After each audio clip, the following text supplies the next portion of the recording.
जिसको है वही अल्लाह वाला है, नबी से इश्क जिसको है वही अल्लाह वाला है। और सामने की मुसीबत से बचाने के लिए हमको इधर अजमेर वाला है, उधर बगदाद वाला है, वाला है। मैंने खुतबा मसरूदा के बाद कुरान मुक़द्दस की मशहूर मारूफ आयत करीमा तिलावत करने का शर्फ हासिल किया। अल्लाह रब्बुल इज्जत कुरान मुक़द्दस में इरशाद फरमाता है कि या अय्युहल्लज़ीना आमनू तक़ुल्लाह व कूनू मअस-सादिक़ीन, ऐ ईमान वालों अल्लाह से डरो और सच्चों के साथ हो जाओ। ईमान वालों अल्लाह से डरो और सच्चों के साथ हो जाओ। अल्लाह बड़ी सादतमंदी की बात है, बड़ी खुशबख्ती की बात है। हम और आप कितने लायके से एहतराम है कि हम और आप किसी दुनियादार के महफिल में नहीं आए हैं, बल्कि एक अल्लाह के वफादार बंदे के महफिल में आए हैं। सुभान अल्लाह, अल्लाह का वो बरगज़ीदा बंदा, अल्लाह का वो महबूब बंदा, वो बंदा जिसे क़ुर्बे खुदा हासिल है, उस बंदे के निस्बत से इसमें सुभान अल्लाह, सुभान अल्लाह। राते गरामी वगा अगर सही मानों में देखा जाए, इनकी ज़ाते गरामी ऐसी, ये इतने बड़े पाकमाल, ये इतने बड़े साहिब अज़मत हैं। किसी शायर ने क्या ही खूब कहा है कि अल्लाह अल्लाह कहने से अल्लाह, अल्लाह अल्लाह कहने से अल्लाह न मिला। ये अल्लाह वाले हैं जो खुदा से मिला देते हैं, से मिला देते हैं। और निगाहे मर्द मोमिन से बदल जाती है तकदीर, निगाहे मर्द मोमिन से बदल जाती है तकदीर। अगर इसमें हो यकीन शौक़े पैदा तो कट जाती है जंजीरें। इसलिए हम सुन्नी आज़ाद क्या करते हैं, इन अल्लाह वालों के मज़ार शरीफ पे हाज़िरी देने के लिए जाते हैं, फातिहा पढ़ने के लिए जाते हैं, मिन्नत व समाजत लेकर के जाते हैं, आरज़ू व तमन्ना लेकर के जाते हैं कि मैं गुनाहगार हूँ तो क्या हुआ। जिस घर पे जा रहे हैं वही सलाहियत है कि अगर खाली दामन लेकर के जाएंगे तो दौरे मुराद से मेरे दामन को भर दिया करेंगे। इसलिए हम जाते हैं, कोई भी औलाद आकर के रोता है कि हुजूर मैं बे औलाद हूँ, मुझे औलाद से नवाज दिया जाए। ये अल्लाह वाले का काम होता है कि उसे साहिब औलाद बना देते हैं। राते गरामी होगा, इसलिए दुआ से तकदीर, दुआ से तकदीर बदलती है। लिहाजा तकदीर की दिन किसमें बताई गई है, ये हुआ है जो अल्लाह ने जो लिख दिया है, अल्लाह ने जो लिख दिया है वो होना है। दूसरी तकदीर यह है कि अपने अमाल के मुताबिक तकदीर बदलती है, अपने अमाल के मुताबिक तकदीर बदलती है। तीसरी तकदीर वो है कि अल्लाह ने जो किस्मत में मुझे, मेरे किस्मत में जो लिखा हुआ था वो तो होना ही होना था, लेकिन इन अल्लाह वालों के दर पे जाने से तकदीर बदल जाती है। सुभान अल्लाह, तकदीर की लकीर बदल जाती है। इसलिए आपने वाक़यात के जरिए सुने होंगे, इन अल्लाह वालों का वाक़या सुने होंगे। आइए चलिए इन अल्लाह वालों की बात करते हैं। हज़रात गरामी वक़ाफ़, ये अल्लाह वाले ऐसे मुक़द्दस बंदे हैं, अल्लाह वाले ऐसे साहिब कसब करामत है।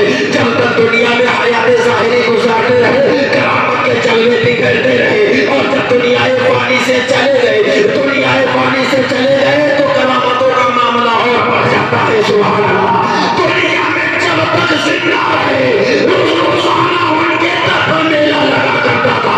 आज दुनियाए पानी से चले गए हैं तो सालाना मेला लगा करता है। सालाना मेला क्यों? आओ मैं हदीस मुस्तफा की रोशनी में मैं आपको बतलाता चलूं कि हम सुन्नी उर्स क्यों मनाते हैं। कि हज़रत गरामी वक़ाफ़ वो हदीस पाक के जुमले आप हज़रात मुलाहिज़ा करें कि जब हमें और आपको कब्र के मंजिल पे उतार दिया जाएगा, मैं उसका सबूत दे रहा हूँ। जो आज कुछ लोग कहते हैं डेटा के मौलवी उर्स कहाँ से शादी, मैं उसका सबूत दे रहा हूँ। बंदे मोमिन कब्र के दहलीज में चला गया, मुनकर नकीर आ गए, सवाल किए मन रब्बुका मा दीनुका मा कुंतुम तक़ूलून फी हक़्क़ि हाज़िर रजुल। ये 3 सवाल कब्र में करेंगे। जिसने भी ये 3 सवाल का जवाब दे दिया उसके ऊपर मेरे रब की तरफ से पैगाम आएगा, 9 मक्का का इसके बिस्तर को सजा दो इस तरीके से जिस तरीके से दुल्हन के लिए पहली रात में बिस्तर को सजाया जाता है। हज़रत गिरामी वरना हदीस पाक में उरूस आया और ये उरूस दुल्हन के लिए इस्तेमाल होता है, यानी ये स्त्री के लिए इस्तेमाल होता है। अगर उसको पुरुष में करेंगे तो वो होगा सुभान अल्लाह। अगर कोई पहले सवाल का जवाब दे दिया, दूसरे सवाल का जवाब दे दिया, तीसरे सवाल का जवाब दे दिया, तो यकीनन वो सकादार हो जाता है, वो सकादार हो जाता है। लिहाजा है मुसलमानों, जिसने उस मनाने का खुद परवरदिगार ऐलान फरमाया, हज़रत गिरामी वरना तो हम खुदा के मानने वाले हैं, क्यों ना उनका हुक्म माने। सुभान अल्लाह। हज़रत गिरामी वरना आइए चलते हैं इन अल्लाह वालों की बारगाह में चलते हैं। आओ चलो देखो अल्लाह के वलियों के बारगाह में जाने से कैसे तकदीर बदल जाती है, कैसे किस्मत की लकीर बदलती है। मलफूज़ात आला हज़रत में आला हज़रत अलैहि रहमतुल इस्लाम एक वाक़या नक़ल फरमाते हैं औलिया अल्लाह के ताल्लुक से। झारखंड का देवबंदी था और सुन्नियों को मरगलाया करता था कि इन अल्लाह वालों के पास क्यों जाते हो। माशाअल्लाह ये मर कर तो मिट्टी में मिल गए, माशाअल्लाह ये मर करके मिट्टी में मिल गए। इनके दरबार में जाने से कुछ नहीं मिलता, इनके सामने मन्नत और समाजत करने से कोई फायदा नहीं, इनके सामने दुआएं मांगने से कोई फायदा नहीं। लेकिन हम जैसे सुन्नी है कि इनकी बकवास को नहीं सुनते हैं, बल्कि औलिया की असमत लेकर के, औलिया की मोहब्बत लेकर के इनकी बारगाह में जाते हैं और जो दुआ करते हैं अल्लाह उनके सदके में मेरी दुआ को कबूल फरमा लेता है। सुभान अल्लाह, बहुत अच्छा बात, क्या बात। आला हजरत वाकया को नकल फरमाते हैं, एक वहाबी अजमेर शरीफ गया। कौन गया? एक वहाबी अजमेर गया और अल्लाह के मजाक उड़ाने के लिए से गया। चलो देखते हैं दरबार में ये सुन्नी वहां पे जाकर के क्या करते हैं। लिहाजा जैसे ही अजमेर गया तो देखा कोई सुन्नी है जो औलाद मांग रहा था। ख्वाजा मुझे औलाद दे दे, मेरा गोद खाली है, मेरे गोद को गौहरे औलाद से भर दे, ये मांग रहा था। और ये मजाकन गरीब नवाज की बारगाह में कहा, ऐ ख्वाजा मुझे भी साहिब औलाद बना दे। मांगने वाला कौन है? सड़ा हुआ वहां पड़ा, वो भी लेडीज नहीं है। कौन सा है? जींस है, जेंट्स है। अब कहा ख्वाजा मुझे भी साहिब औलाद बना दे। वो तो मजाक का जुमला बोल करके झारखंड आ गया। 1 महीना गुजरा, 2 महीना गुजरा, 3 महीना गुजरा। अब 3 महीना गुजरने के बाद आप जानते हैं कैफियत क्या होती है। थोड़ा थोड़ा ये बाहर आने लगा। किसको आने लगा? बीवी को नहीं, स्त्री को नहीं, उस आदमी को जिसने मजाक बनाने की तरफ से ख्वाजा की बारगाह में गया। पेट बाहर आने लगा तो लोगों से कहने लगा, ऐसा लगता है कि मैं मोटा हूं, मेरी सेहत बढ़ाई है। जब 1 महीना और गुजरा तो पेट और हो रहा। जब जाहिर होने लगा तो उसके दिल में ख्याल आया कि मैंने ख्वाजा का मजाक उड़ाया था। अगर इस पेट को बचाना है, अगर इस बुराई से बचना है तो ख्वाजा की बारगाह में जाकर के माफी मांगनी पड़ेगी। लिहाजा वो आपने देखा, लंदाव देखा, फौरन दिल पकड़ करके अजमेर शरीफ चला गया और चचा लीजिए ख्वाजा को पकड़ करके रो रो करके माफी मांगने लगा और धीरे में तौबा करने लगा और ज़बाने हाथ से कहने लगा, ख्वाजा मुझे माफ कर दे, आज मैं वहां से तौबा करके सुन्नी बन जा रहा हूं।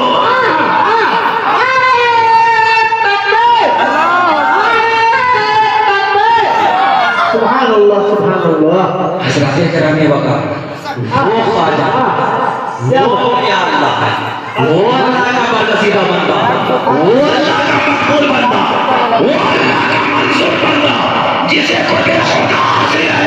अगर उससे मोहब्बत करेंगे तो आगे से पाक मिज़ाज की शायर है। अगर औलिया से मोहब्बत करोगे तो अल्लाह तुम्हारा असर औलिया अल्लाह के साथ करेगा। साथी बनेंगे सुभान अल्लाह। अगर इनसे मोहब्बत करेंगे तो दुनिया में भी फायदा होगा और कब्र में भी फायदा होगा। कब्र में कैसे फायदा होगा? एक आखिरी वाक़या मुलाहिज़ा फरमाए, इसलिए कि लंबी फहरिस्त है, एक को भी सवाल करनी है। लिहाजा ये कभी सुभान अल्लाह। हम रोज वाले हैं, ये कभी कभी वाले हैं। हमको तो कभी भी दामन पकड़ करके आप सुन लीजिएगा, ये किस्मत से बड़े मिले हैं। हम लोग किस्मत के धनी हैं, इतने बड़े बड़े आलिम को इनवाइट किया है। समझ रहे हैं? एक आखिरी वाकया सुनिए कि कब्र में कैसे वली जो है वादा देता है। एक गौसे आजम का धोबी था, झुक के बोल दो सुभान अल्लाह। गौसे आजम का धोबी था, गौसे आजम का कपड़ा साफ किया करता था। कुछ लोग कहते हैं कि साहिब, कुछ लोग कहते हैं कि नहीं साहिब मोमिन था। चलो थोड़ी देर के लिए मान लिया जाए वो साहिब मोमिन नहीं था, लेकिन गौसे आजम से मोहब्बत करता था, गौसे आजम से प्यार करता था, गौसे आजम से अकीदत रखता था। अब वो मरने के बाद जब कब्र में चला गया, कब्र में जाने के बाद फरिश्ते आ गए, फरिश्ते आ गए, सवाल किए क्या बात है? मन रब का, तेरा रब कौन है? उसने कहा मैं गौसे आजम का धोबी। क्या बात है? फरिश्ते ने दूसरा सवाल किया, माँ दिलों का, तेरा दिल क्या है? उसने कहा मैं गौसे आजम का धोबी हूँ। फरिश्ते ने तीसरा सवाल किया, माँ कुल बिया क्या बता इस मर्द के बारे में क्या कहना चाहता है?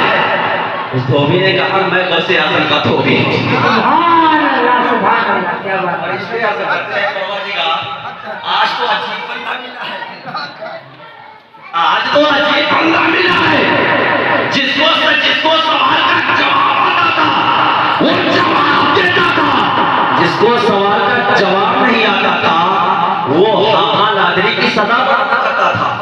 ये तो दोनों में से कुछ भी नहीं, ये तो तीसरा इसका आया है।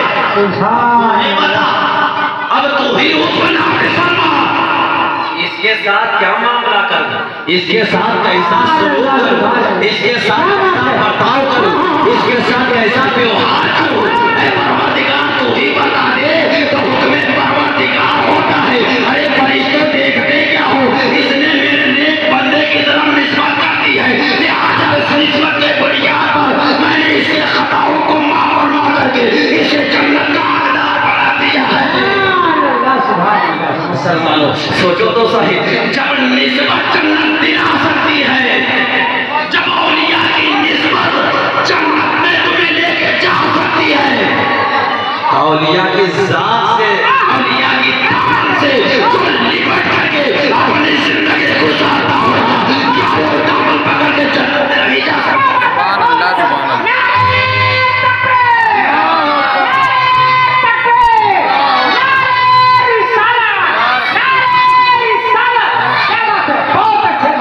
लिहाजा आए मुसलमानों, जब तक दुनिया में अल्लाह ने जिंदगी बरकरार रखी है, दामने औलिया से मुंसलिक होकर के अपनी जिंदगी को गुजारो।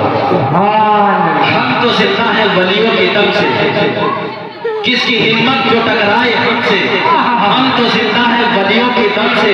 तीर दुश्मन चलाते रहेंगे, हम भी सीना दिखाते रहेंगे, चाहे जो कुछ भी हो जाए, चाहे आफत आए, चाहे मुसीबत आए, चाहे तूफान आए या कोई मुसीबत में गिरफ्तार हो जाए, हर हाल में औलिया अल्लाह का दामन पकड़ करके रखे रहो। या औलिया अल्लाह का दामन इतना मजबूती से पकड़ो, चाहे ये मुसीबत की आज्ञा चले तो छुपने ना पाए। इंशाअल्लाह अगर ऐसा हो गया तो कब्र में मुनकर नकीर के सवालों के हमें आसान जवाब देने में आसानी पैदा हो जाएगी। और जिसकी निस्बत हम बताएंगे उस निस्बत के बुनियाद पर अल्लाह हमें मग़फ़िरत का मुस्कुरा सुना देगा। लिहाजा जरूरी इस बात की है कि दामने औलिया से मुंसलिक होकर के अपनी जिंदगी को गुजारे। इन चंद बातों के साथ मैं अपने गुफ्तगू को यहीं पर समझता हूँ। बारगाह मौला में दुआ करता हूँ कि परवरदिगारा ऐ खालिक कायनात, हमारे बोलने में, सामईन के सुनने में किसी किस्म की गलतियां हो गई हो तो मां पता फरमाए। दिल से तौबा करते हैं, अस्तगफिरुल्लाह रब्बी मिन कुल्ली ज़ंबि व तूब अलैह। कलमे तैयबा कबीर करें, ला इलाहा इल्लल्लाह मुहम्मदुर रसूलुल्लाह सल्लल्लाहु तआला अलैहि वसल्लम। उनके हाथों से